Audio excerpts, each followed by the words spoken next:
Hi everyone, welcome to the Gruyter session on publishing for early career researchers and aspiring authors. Before we get started, let's run through some house rules. So you might notice that your audio and video has been turned off. If you'd like to ask questions, please just type them into the chat box and we will address them after the end of all the presentations. This whole 60-minute session will be recorded. The recording and slides will be emailed to all the registrants after the event. So with this, let me introduce our speakers for the day. We have with us Karin Sora, Vice President for STM Publishing. She will be giving an overview of the Gruyter's publishing program in STEM, as well as the book publishing process. And we next will have Beata Socha, the Team Manager, Humanities and Social Sciences. She will dive deeper into the journal publishing process. And last, we have our guest speaker, Dr. Yoshiki Oshida, sharing his experience as a book author and journal editor. So with this, I will stop sharing and pass over to our first speaker. Karin, over to you.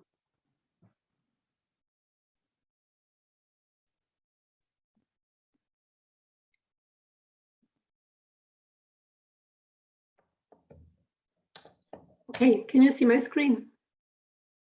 I hope so. So yes. Hello, also from my side.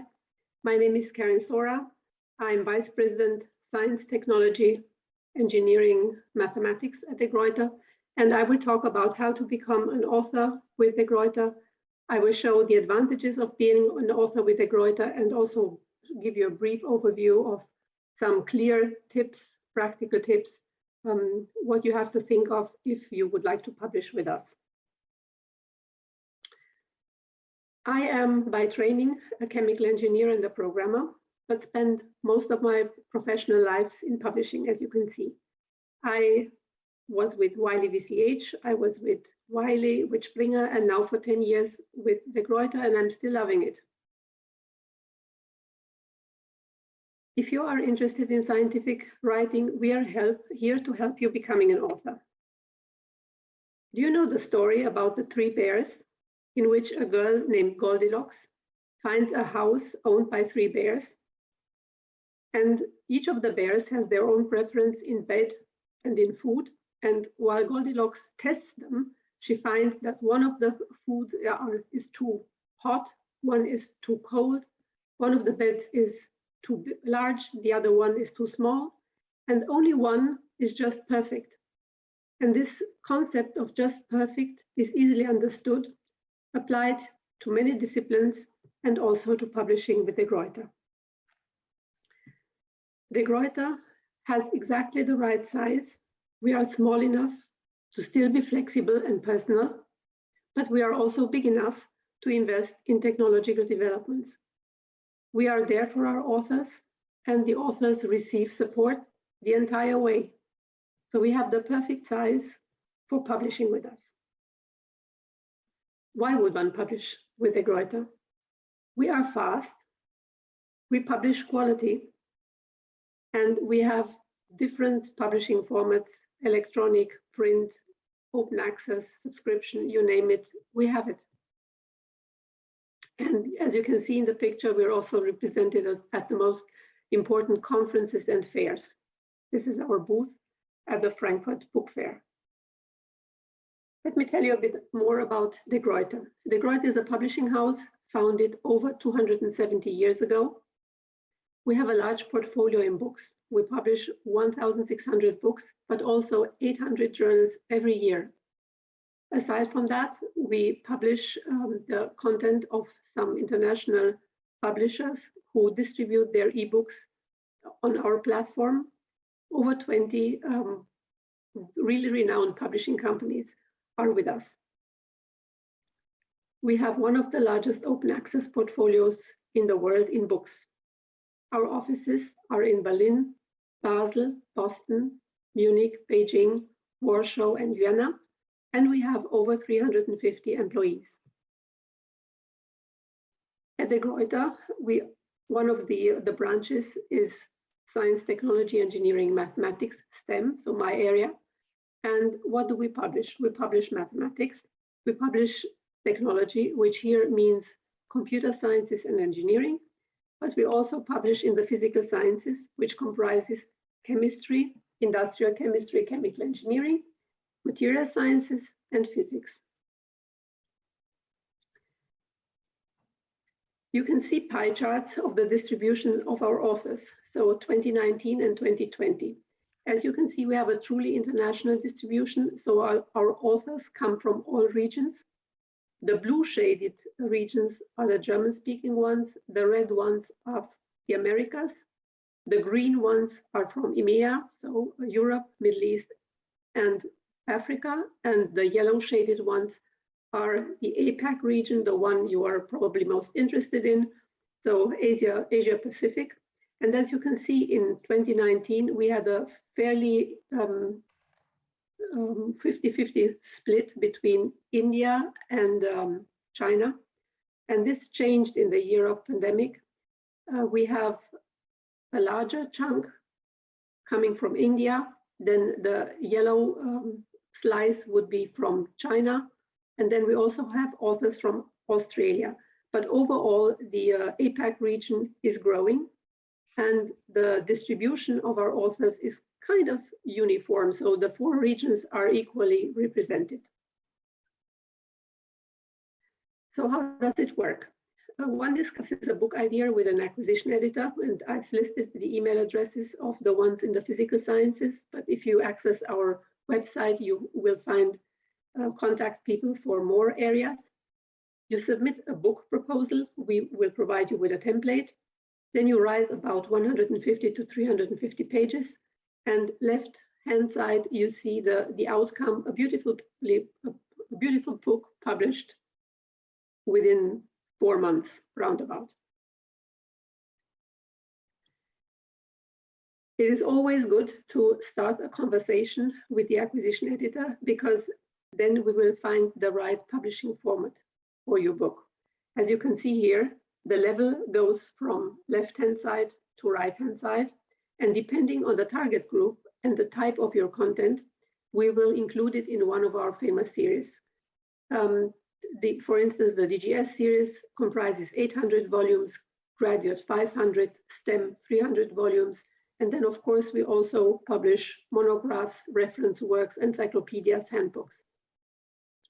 Contact an acquisition editor, discuss the project, and then we will find the right series for your content. Why would one write an academic book? Is it for you? Well, it gives your teaching material a permanent home. It puts your teaching ideas into something everyone can benefit from. Why not communicate your research to a non-expert audience? And it also raises your profile as a lecturer and researcher and leads to interaction with academic peers. And last but not least, it makes you famous. Luckily, I had this during my professional life. Some of authors told me that once they wrote a book, their name was tied to that topic, which made me happy. And from the very first idea to the actual publication, the Gruyter will offer you support. As you can see, the red bullets will be the support of editorial. Then your manuscript goes to production. These are the blue bullet points. And then the gray ones is the concentrated effort of publishing house and authors to make the best of the published book. But the entire way we are with you. And what happens after publication? Of course, we have an international distribution. We have online sales. We are in close contact with libraries and institutions, and we are represented on relevant fairs, congresses, and conferences. We will market your book on social media. We have a Twitter account, for instance, in the physical sciences, it would be PhysSci, where we actively promote the new book releases and of course tag authors when they are also on Twitter. We are engaging with the community. And how can you support your work? It's not enough to be published. You also need to be found. So it is important to be optimized for Google. As you know, most people use Google search engines. So you have to pick the right title. The most important words need to come first. You need to use keywords and eliminate fillers nobody would look for. For instance, introduction or modern or properties. This doesn't really give you anything in a Google search. So you need to include keywords. The keywords need to come first, and the titles should be perfectly chosen. Chapter titles are also important. They should include keywords. Another thing which would benefit your book is a strong author profile, because it makes people easier to find your work, and we can connect to your profile. And then, of course, use social media, because we would then connect and promote the books together. The Amazon rank is also very important. It is important to find colleagues who will provide testimonials or reviews. It's also important to post these reviews on Amazon. The Amazon rank is used to place your book on Amazon.com. And as you know, nobody is looking past page 3. Everybody expects to find what he's looking for in the first 2 pages. And last but not least, also other distributors are using the Amazon ranking. Right-hand side, you can see what the actual ranking means. So the rank is connected to the number of copies sold. And now some practical tips for publishing. Very important, the acquisition conversation. In this conversation, it is good that you share with us what you are planning to do. We know what we are expecting, and we can advise you what to do so that you actually have a plan. The ideal team is important. The ideal team of authors or editors and contributors within a project. It is important to discuss the target group with the audience and the time frame, of course, because the ideal one would be 18 to 24 months. Everything past that is just delayed. Perhaps the topic isn't timely anymore by the time it gets published. And the ideal time frame would be 18 to 24 months. The acquisition conversation is important because a publisher with a plan has something to offer. While the editor and author are experts on the topic, the publisher is an expert on how to materialize your content. The better prepared the proposal, the more successful the outcome. So there are quite some bullet points in there which should be included in the acquisition conversation. Some of them are obvious, some of them probably not so much, but you need to touch on what is best. Should it be an edited or an authored book? What is the language? The title, subtitle, and I will have another slide on this one. The content structure, whether it's topical, whether it's an alphabetical organization, or whether it's a collection of articles with no content structure. So we need to pick the best format, either if it is a textbook, a handbook, an encyclopedia, or a monograph. And who will be the target group?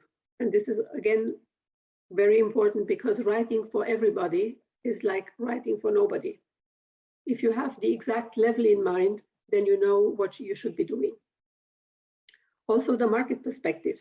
So if there is competition, it's not the end of the world, but we need to know exactly what makes your book stand out, or if we would like to replace this competition. As long as we know it, everything is fine. Then also the workflow within the publishing company and the people in the process needs to be discussed, the production schedule, and the basic requirements from both sides of the partnership, because after all, it's like having a baby together. About the title, this is my favorite topic. It is very important to choose the right title for the book, because the longer it meanders, the more specific would the content be, and of course, the more narrow the target group. Ballpark for a book, 3 to 4 words maximum in the main title. The important keywords for Google search should come at the beginning and avoid adjectives like new and modern in a book title. And I've chosen some examples of don't. For instance, thermochemical aspects of combustion in high energy materials. Here, the important words should come first. The title is too long. So actually, the suggestion would be high energy materials, subtitle, thermochemical aspects of combustion. Next one, principles and applications of green chemistry. Again, the noun green chemistry comes at the end. It should be the main title, green chemistry, subtitle, principles and applications. And even better, replace principles and applications through some keywords somebody would type in a Google search. Then new concepts in material science. This has an expiration date. New isn't new anymore in these times after 2 years, probably.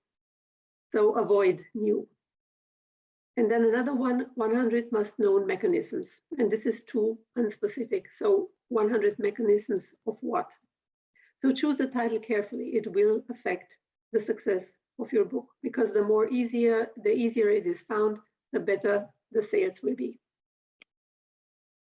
The Gruyter publishes in several models. We publish in open access, and this means a free and permanent access to the published research, but the condition for this is funding. So for open access, we need funding.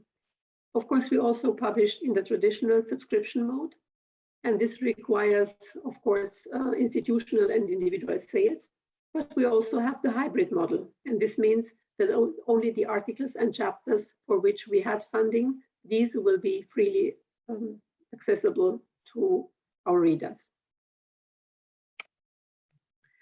If you have questions, you can place them at the end of this conversation. I'm very much looking forward to perhaps a one-to-one talk and discuss your next book project.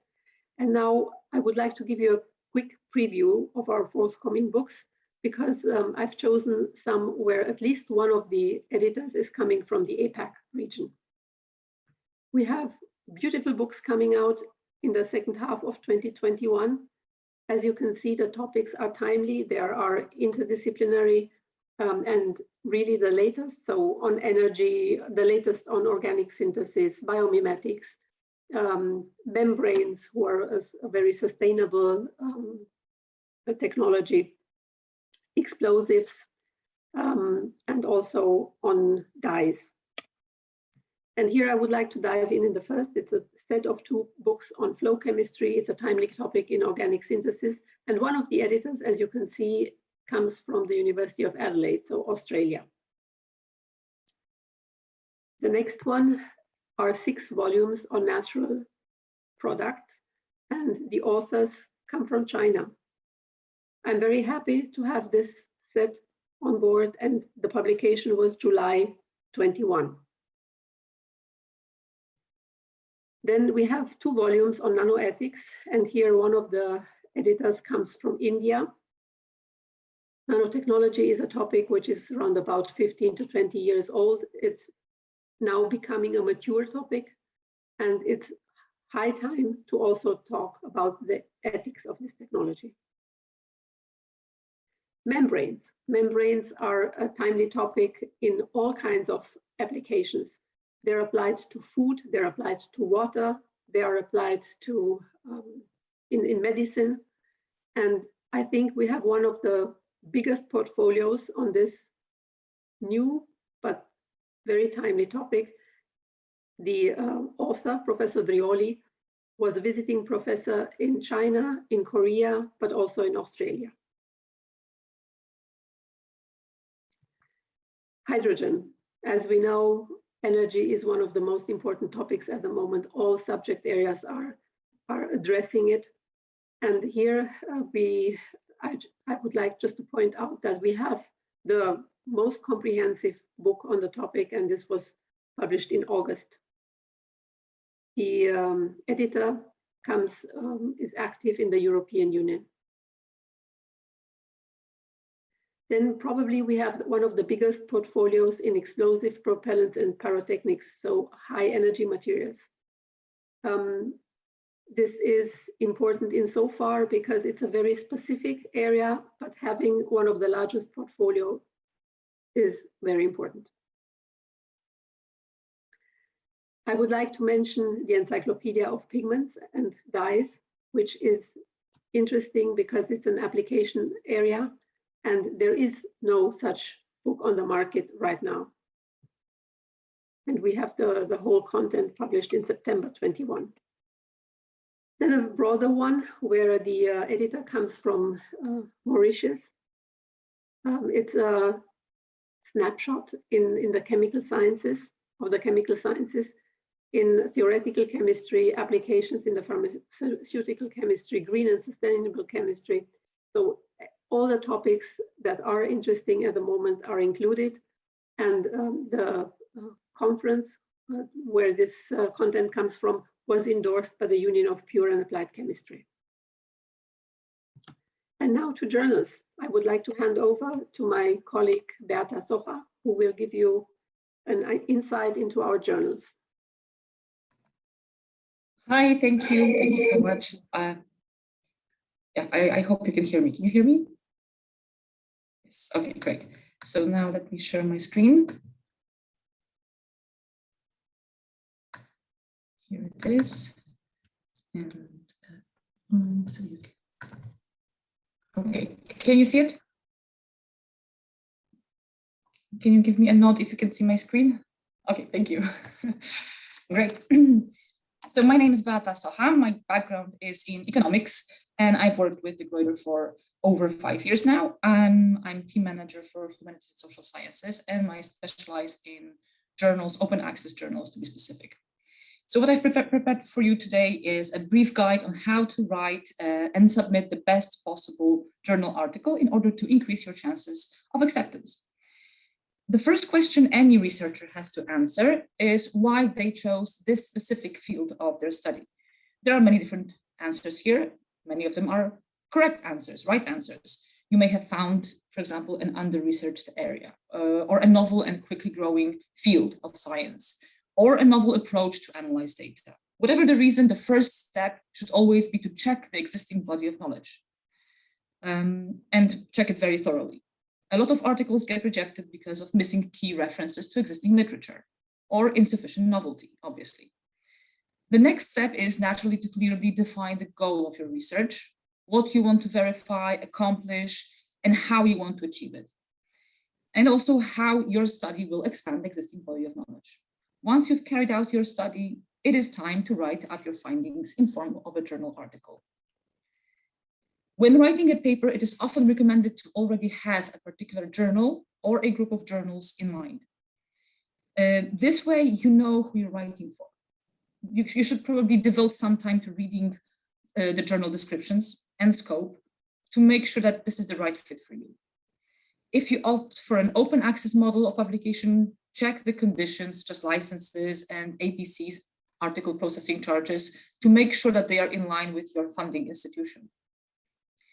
And naturally, every researcher wants to reach the widest audience possible in their field. So you probably also check where a particular journal is indexed to help you figure out what the reach of your research article will be. Of course, similarly, impact factor can be of key importance in many fields to many researchers, because it can translate to points, grant money, etc. Once you've chosen a journal or journals to submit to, you will have to decide on the article type. There are different journals have different article types, so they may not always correspond to what we have here.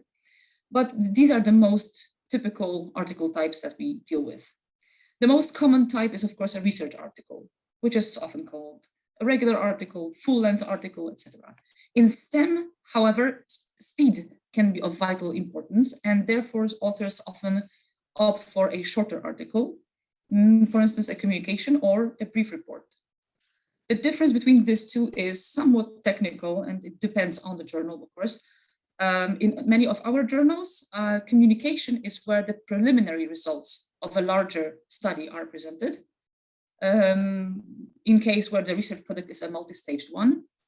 And authors want to publish the first confirmed results as soon as possible. This is very often used in medicine, for instance. A brief report is usually focused on a smaller scale study, on the other hand. If you are researching a novel and under-researched area, you may also want to consider a case study, which requires less background and literature review than other types of articles. Again, make sure to read the instructions for authors to make sure that your paper fits the criteria of the article type, because this may be cause for rejection. Finally, at some point of your career, you may want to publish a review article. Usually more seasoned authors publish review articles because they have already acquired a substantial amount of knowledge to do that. And these are also called sometimes survey articles, and they can also be smaller scale. They can focus on a very narrow field, so they are mini review articles as well. And they offer a systematic overview and a critical analysis of the literature published in a given field. As mentioned before, there are different publication models. Karin also mentioned that. We carry all of them. We have the open access model, in which I specialize. So this is, it offers free and permanent access to published material.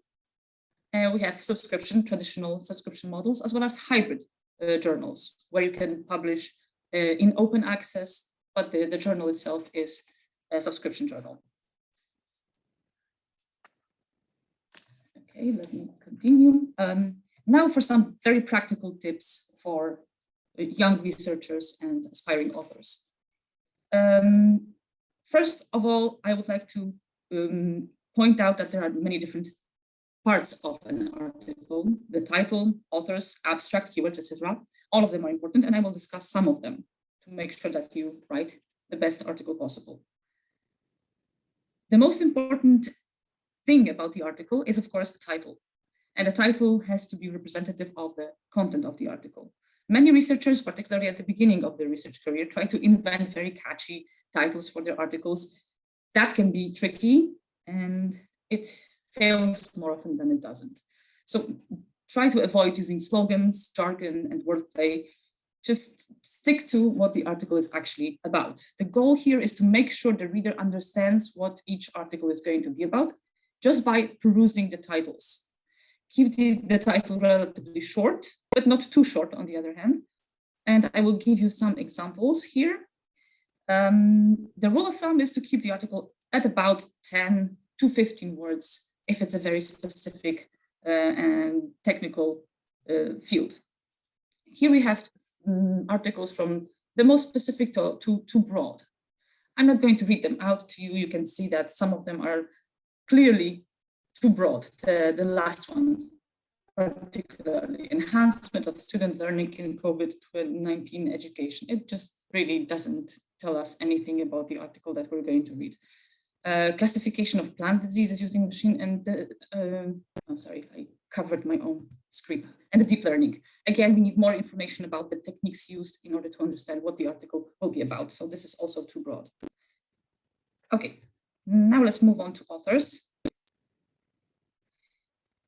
Every submission system will ask you to input the names of all the people who were involved in writing the article and in the order in which they should appear.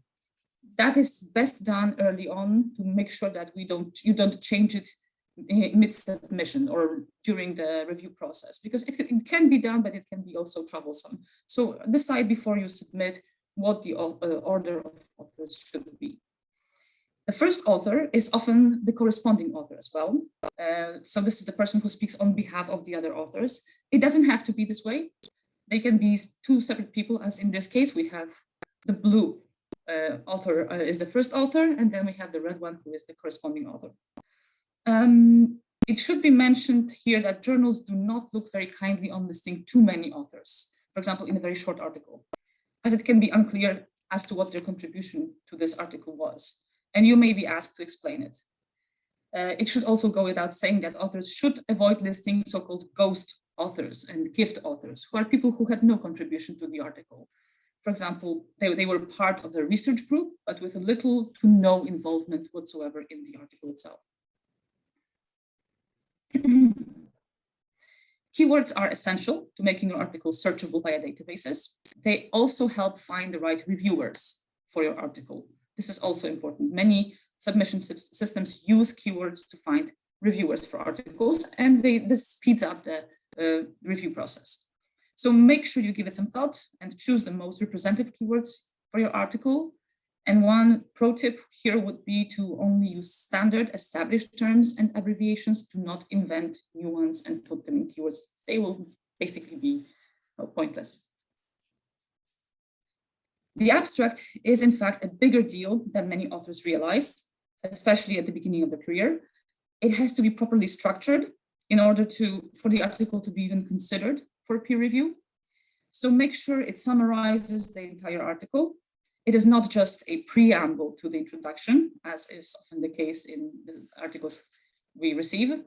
It should contain it shouldn't contain, of course, references or graphs or tables. That's not the place for them, obviously. But it definitely has to include the main findings of your research.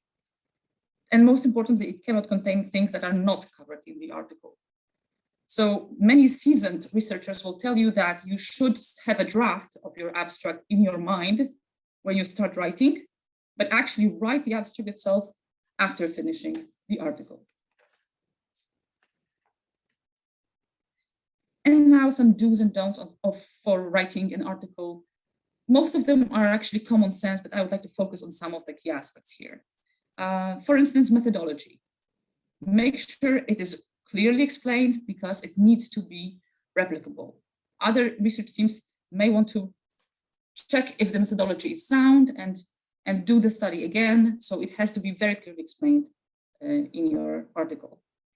Also, make sure that your reference list is not too long, but also is sufficient, which means it contains all the recent sources, because as I said before, it can be the reason for rejection if it is not. Now, avoid going into too much detail in the introduction section of your article.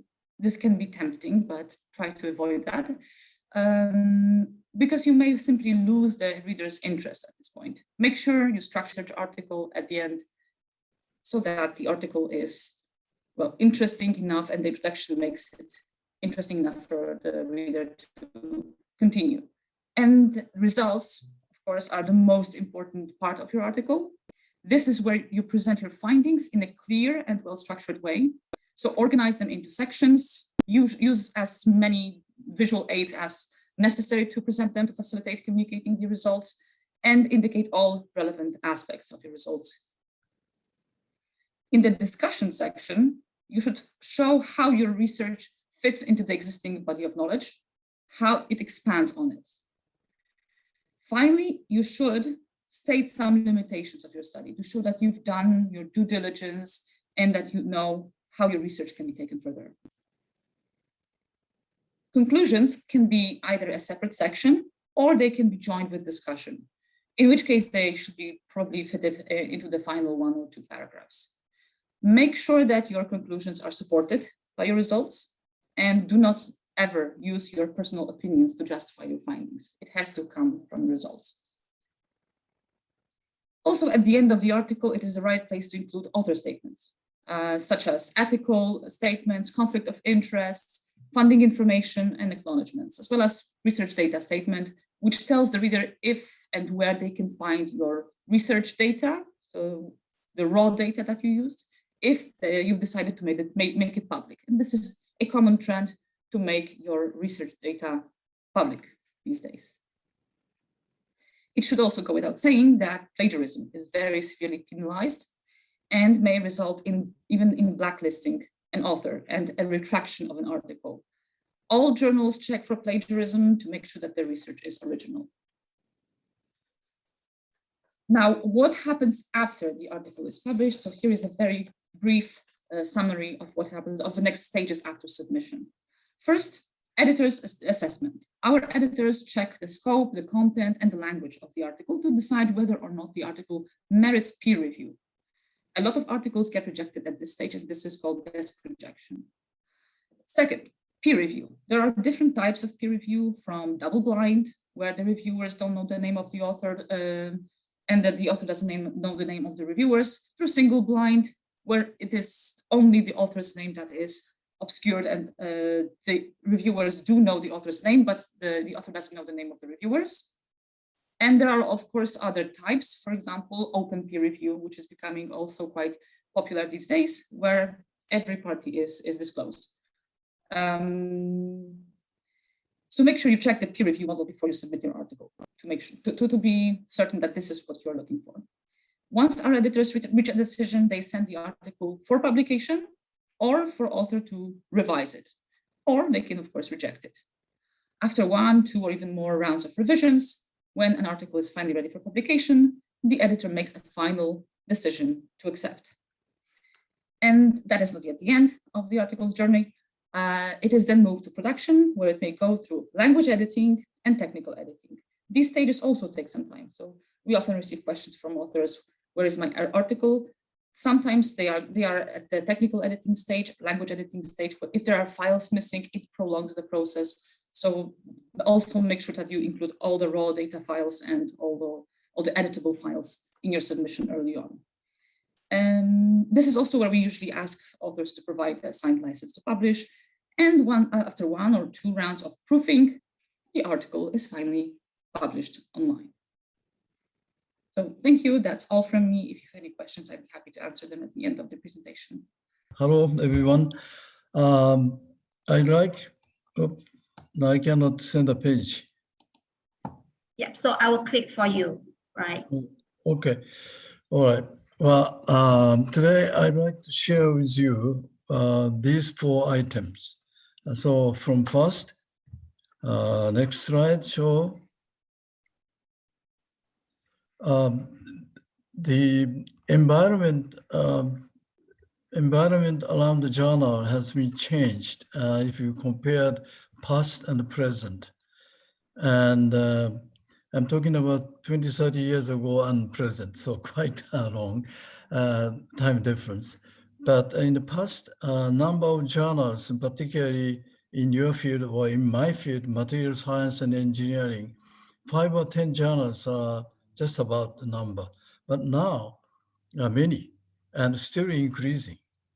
The style of publication, again, in the past, normally monthly paper journal, and they deliver to you. But for these days, e-journals and open access, and so different style of the communications.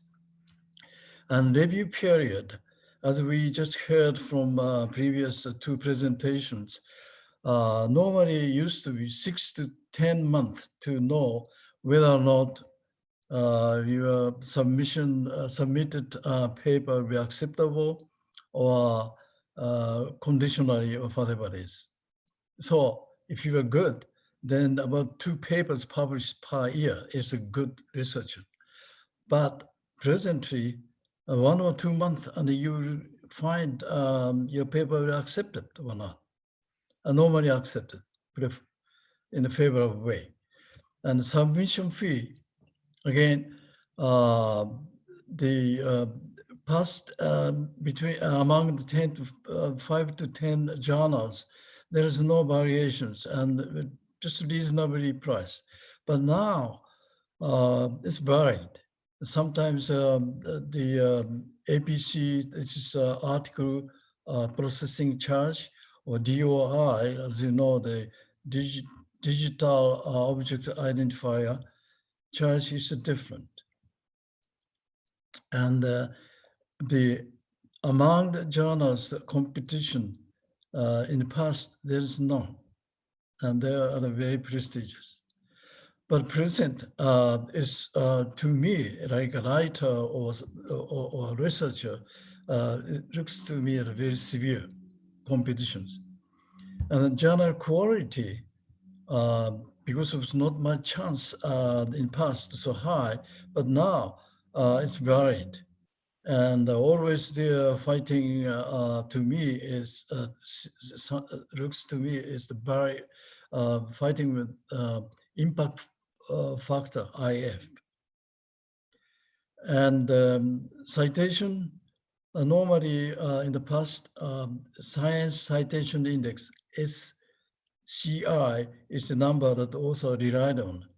But now, there are some businesses like ResearchGate or academia.edu. That kind of engine can help you, well, it costs a little, how much your paper, already published paper, is popular or cited, that kind of things. And the role of editor-in-chief is changed too.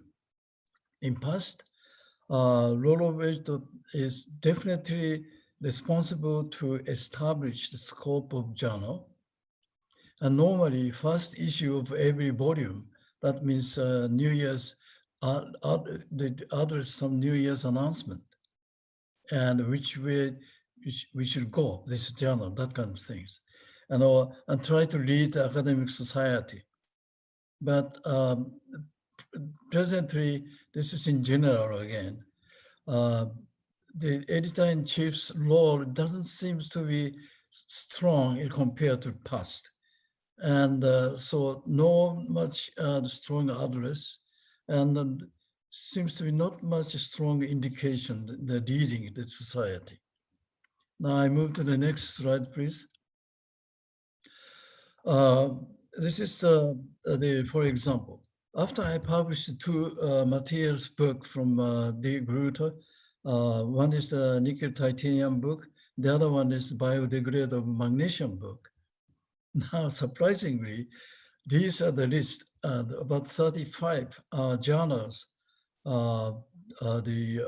inviting me, or sometimes soliciting to submit our works with sometimes offering a discount APC fee.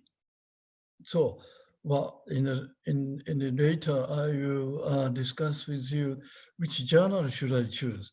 So this is another very interesting problems. And the next, please. Now, back to the role of the editor-in-chief, I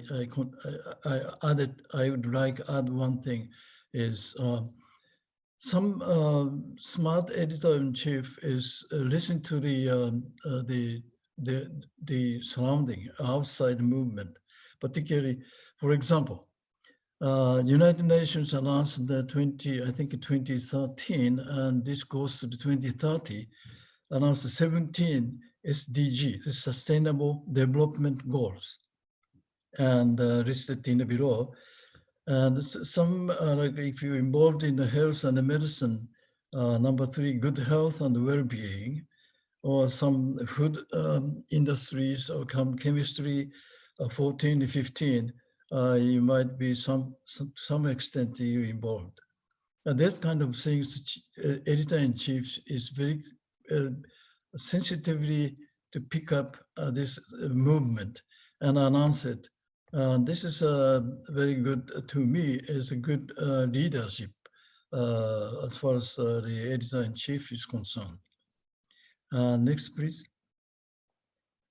Now, how to find the research topic. This is most maybe the important, interesting for you people.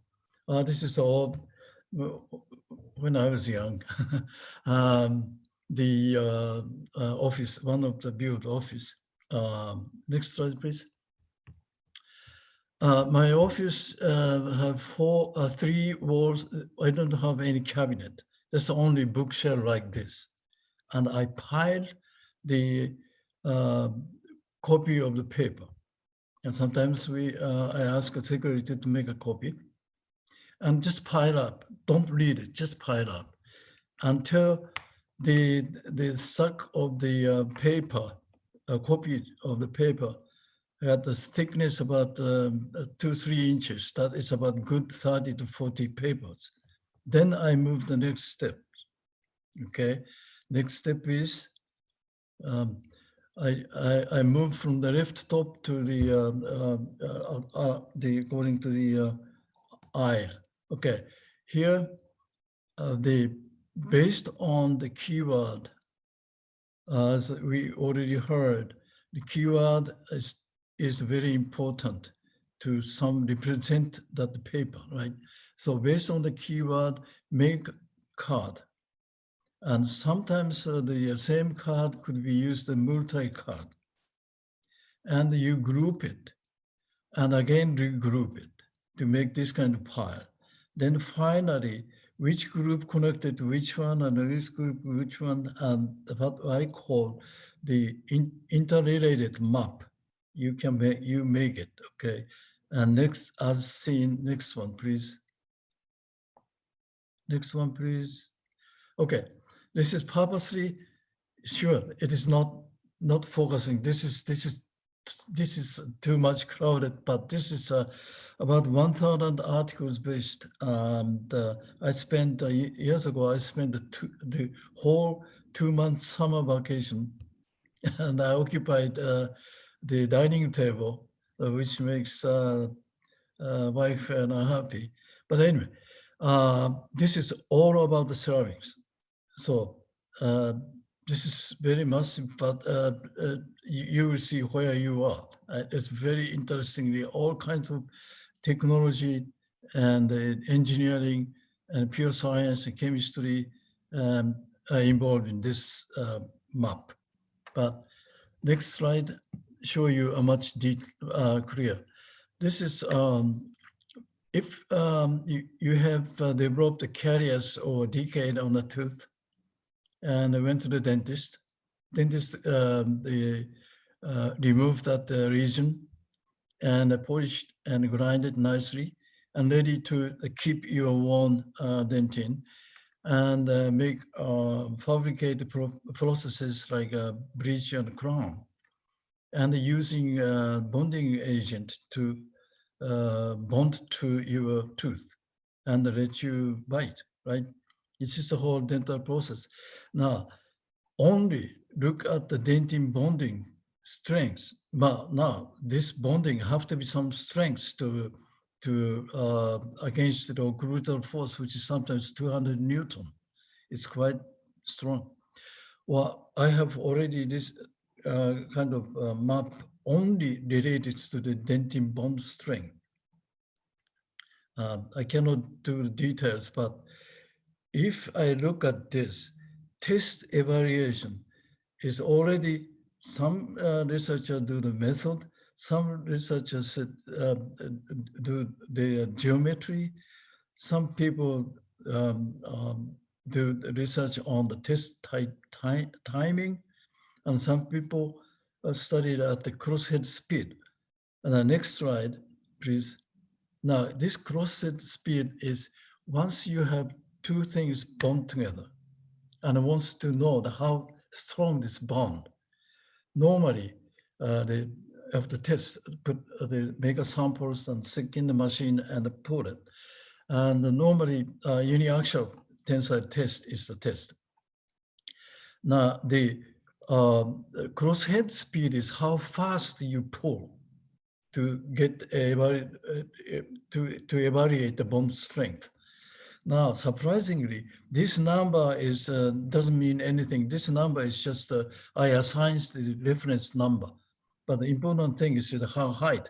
So this group is they tested every minute 0.5 millimeter, that very slow speed and pulling. That study is individually 26 separate individual research group publications used 0.5 millimeter per minute. Now, another group is 1.0. The other one is the 5. Now, this and this 10 times different. Now, uniquely, two papers I found 20 times faster. Now, the problem is, if you know the mechanics, if you pull the faster as possible, the result is the bond strength result in the stronger than the slower one. So there are some discussions with this, how fast is reasonable, or how slow you have to pull it to get the real bond strength is reasonable. That kind of things happen. Then next slide. Based on that map, I published one review article, and these two crosshead speed is quite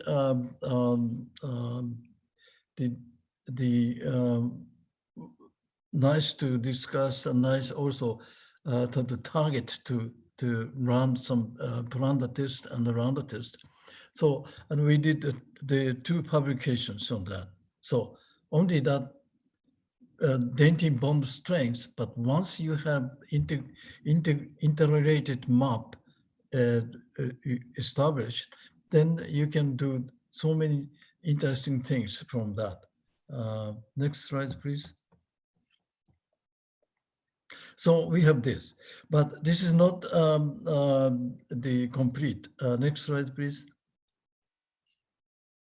I normally ask my student and myself too, and this kind of map have to put in your lab and also in the front of your table on the office. So every day you have to expose to this, and sometimes you lost. Sometimes you can add it new ideas from this map. So I didn't force the student, but they really did like this strategy to organize the knowledge which already have published. Okay, next slide, please. So this is what I said. Must put in your office and lab so that you can lose yourself and create the new ideas. Next slide, please. Now, okay, after you done and you have enough good data and organized from abstract, introduction, blah, blah, blah, as we already heard from previous presentation. Now, which journal you're going to submit? Well, it's not difficult because you already have a quite good number of reference to writing the introduction or discussion part. So the most cited journal is the most, I think, you must target or try. And the second one is try to publish serious numbers, papers, like part 1 is this much, part 2, part 3. So if part 1 is successfully reviewed and passed and published, then part 2 is maybe same review or I don't know. But the publishers become too familiar with your work. Okay, this is part 2. Then it's much easier to keep the same manner or styles to organize your data and publish or present. Okay. Now, if you are not the English is not your mother tongue, well, if you have a co-author as a native English speaker, it's fine, but not, then I do have some third party to check the English only and don't touch in any original context. But hopefully if she checked my English is field in science, then it's much better. And the last one is, well, this is, I don't know, I have to say or not, but normally I do is, you can try to negotiate the submission fee because, you have now the part 1, but part 2 and the part 3 is coming, then maybe it's a different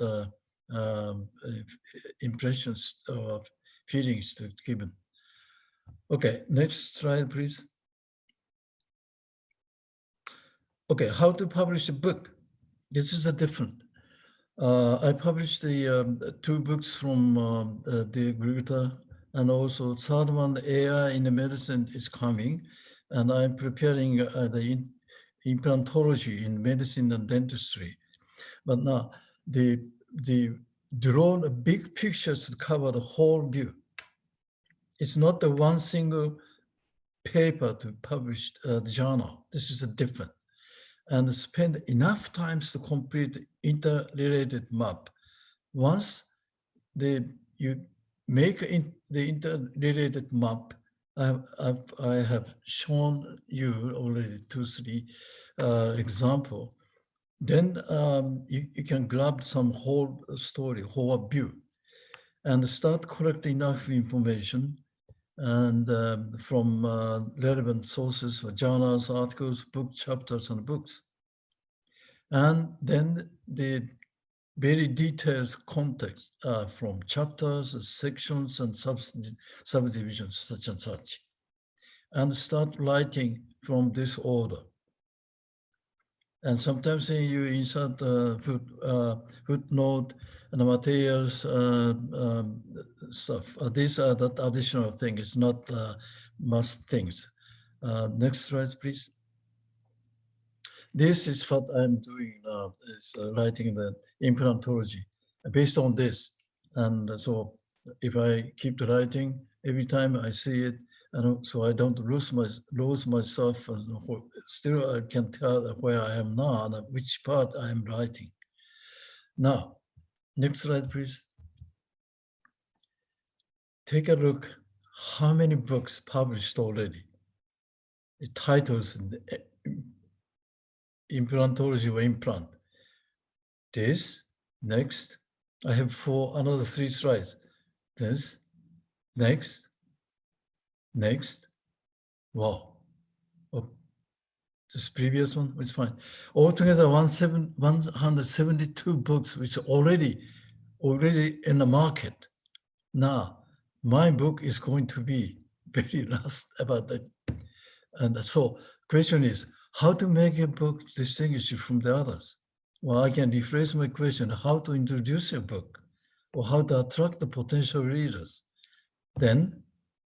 Next, well, we already heard, title of the book and subtitle is very important. That is what I choose the book too. Maybe you too, you or people too. And the cover, the picture and the image is also attractive, have to be good. And the brief book description. This is just important things. And review, if possible. Is attached to that is good. This is not even open the book, okay? Cover and style, a book description and review is already, you can see the top cover of a back cover, right? Then inside is, I just repeat, very last slides for my presentation. Very last slide, please. Content, style, and strategy is on your own style. And this is the only thing you can make your book is different from others. If you have any questions, I'd love to answer. Thank you for listening. Okay, thank you to our speakers. We do have a couple of questions. Some of them has been answered, but I will say out and share the answers with all the attendees as well, who might have skipped those. So there are questions about whether the Gruyter published books from the social sciences, like the language education. To that, I have answered. In fact, the Gruyter published in about 29 subject areas, from humanities, social sciences, to science, technology, medicine. So if you check out our website, you can see the full list of the areas that we do publish in, or you can just simply drop us an email. There's also questions that ask where can they download the book proposal file. So we do have a section on the website where it is under for authors. So there are information there regarding book publishing and journal submissions. This might be the next one might be a question for Karin. Well, in general, they wanted to ask whether how do they decide whether the book is suitable for undergrads or as a monograph? Well, it depends on the level, of course, and it would be good to contact an acquisition editor, and then one can find out whether the level at which we publish would be enough for graduate, because the Gruyter publishes only from graduate level onwards in English language. Okay, thanks. Next one is talking about publishing a textbook about Japanese civil law, in which I have shared the editorial context in the chat box.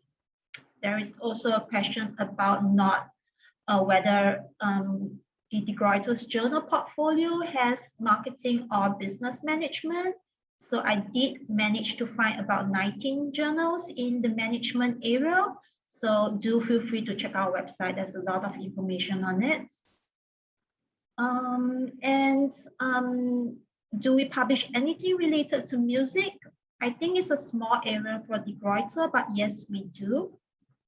And I think that's the end of the questions posted so far. So I'll just give you guys like 1 to 2 minutes if you're still typing.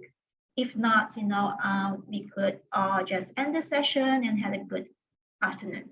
So let's just wait for a minute and see if there's anyone else who has a question. So again, the videos, the slides, and the context for our speakers will be shared with everyone via email after this event. All right, I don't see anybody typing or questions posted. So yep, thank you so much to everyone who attended and to our speakers as well. And we wish to see you again in our next sessions or workshops for the regions. All right, have a good afternoon, morning, and evening. Thank you. Thank you. There is, Lavinia, there is another question. Okay. All right. So to Dr. Oshida. So they want to know how you and your students make the map. Is there some software or some technical methods to doing it? Some applications that you use? Can you rephrase? I can't hear. Yeah. So for the map that you showed earlier, for your research, there's this very huge map. Next, I'm thinking how I'm very interested in thinking right now is the relation between human and machine. Mm-hmm. So do you use Word documents or Excel or any other software to do the map? No, this one, well, right now, the implantology is easy. We have tons of information available, but this one is, you have to think from scratch. A very few, this is kind of philosophy, so very few things. But, okay. but I don't know. If I come to some ideas and confidence myself, then I send a book proposal to have your evaluation. Mm-hmm. Okay. But how did you generate the map, Professor Oshida? Pardon me? How did you generate the map? How did you do it? Did you use some software or? No. This is again I need a time. About once I got the pile 2 inches, 3 inches, I skip the eating whole day.